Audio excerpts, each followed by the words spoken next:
మీనరాశి వారికి కానీ చూసుకున్నప్పుడు వీళ్ళకి ఈ యొక్క కుజుడు అనేది ద్వితీయ అలాగే నవమాధిపతి. ఈ ద్వితీయ నవమాధిపతి వల్ల కూడా సామాన్యమైన ఫలితాలు గోచరిస్తున్నాయి. ఆర్థిక విషయాల్లో కాస్త ఇబ్బందులు ఉంటాయి. ద్వితీయ స్థానంలో యొక్క కుజుడు యొక్క సంచారం వల్ల ఏవైతే కుటుంబ పరంగా ఏవైతే కార్యక్రమాలు చేస్తున్నారో అవి ఆలస్యం అవ్వడం, లేకపోతే ఏమైనా ఆటంకాలు కలగడం అనేది జరుగుతుంది.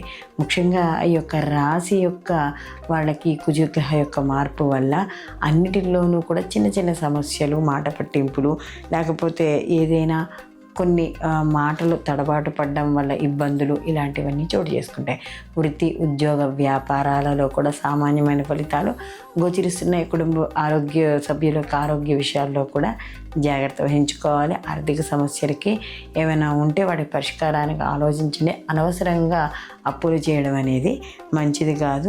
మొత్తం మీద ఈ రాశి వారికి కానీ చూసుకుంటే సామాన్యమైన ఫలితాలు గోచరిస్తున్నాయి కాబట్టి వీళ్ళు మరిన్ని మంచి ఫలితాలు పొందడానికి వీళ్ళు ప్రతిరోజు కూడా తప్పకుండా సుబ్రహ్మణ్య ఆరాధన చేసుకుంటూ ఉండాలి.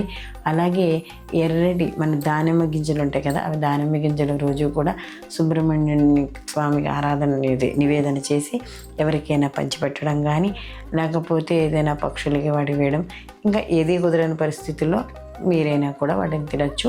అలాగే ప్రతిరోజు మాత్రం తప్పనిసరిగా ఈ యొక్క సుబ్రహ్మణ్య దేవాలయ దర్శనం అనేది చేసుకోవాలి.